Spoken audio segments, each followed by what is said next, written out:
In 2019, I attempted to make episode 22 of Rock, Halloween in Gaming.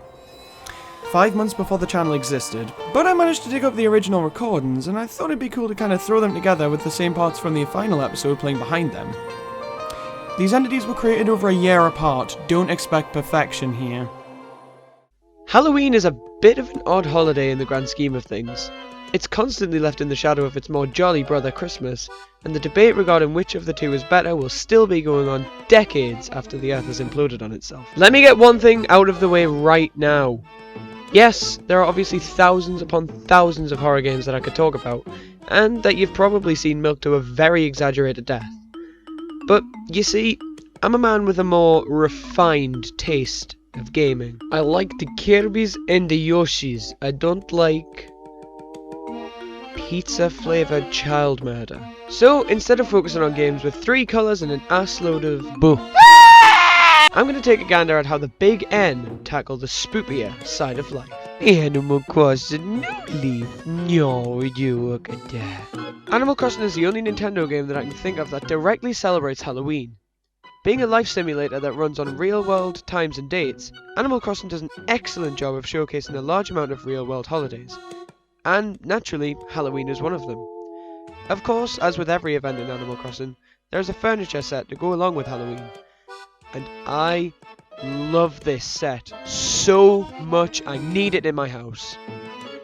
Not only that, but you can go trick-or-treating. As previously mentioned, you can go trick-or-treating and collect candy or sweets if you're cultured. And to do so, you go around your town on the hunt for your villagers who are out enjoying the night. If you find one, they'll attempt to bargain with you for your candy sweets. In response, you can either be a nice person and hand over what they want, or you can be a self-centered scumbag and refuse. If you're like me and favour the latter, the animal will play a game with you. Usually rock, paper, scissors from what I've seen. If you win, they give you a sweet. If you lose, they prank you by replacing an item of your inventory at random. So for the love of Shrunk, please do not have anything valuable on you.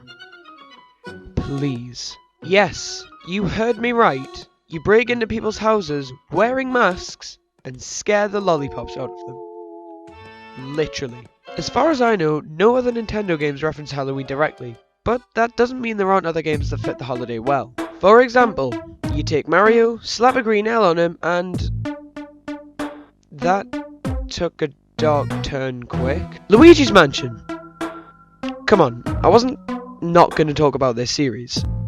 At the time of this recording, Luigi's Mansion 3 is yet to release, and at the time of this video's release, I'm playing Luigi's Mansion 3. In my personal opinion, the original is a more atmospheric and spooky game than the sequel, but that doesn't mean 2 doesn't have its charm or fit the holiday any less. You waddle around, you suck up ghosts of people who died in the mansion, and you listen to the same goddamn song for the entire of the goddamn game, and thinking about it, this actually makes a lot of sense. Nintendo has sort of an image of family friendliness, inclusivity, and horror is something that fits neither category.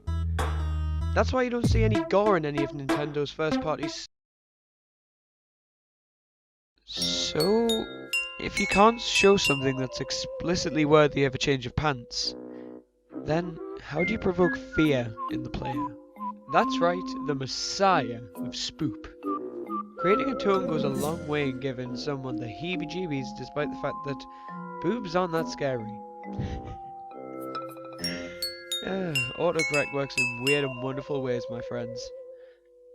And music has a very large role to play in that. Luigi's Mansion, the music and atmosphere of that game are spot on perfect. Ghostly Galaxy and Super Mario Galaxy, the music has an unsettling elegance to it that gives me goosebumps. Animal Crossing, the Halloween music has a classic old school haunted house vibe to it that just makes me so wet. Pokemon Let's Go, the Lavender Town remix is equal parts eerie and legitimately tear-jerking. How did they pull this off? Need I go on?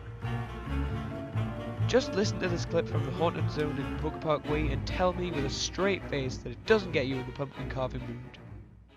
Thank you guys so much for watching to the end of this video. If you liked it, make sure to press that like button, and if you want to see more, hey, there's 2 links on screen right now. If you want to check out some of the music that was in this video, be sure to head to the description.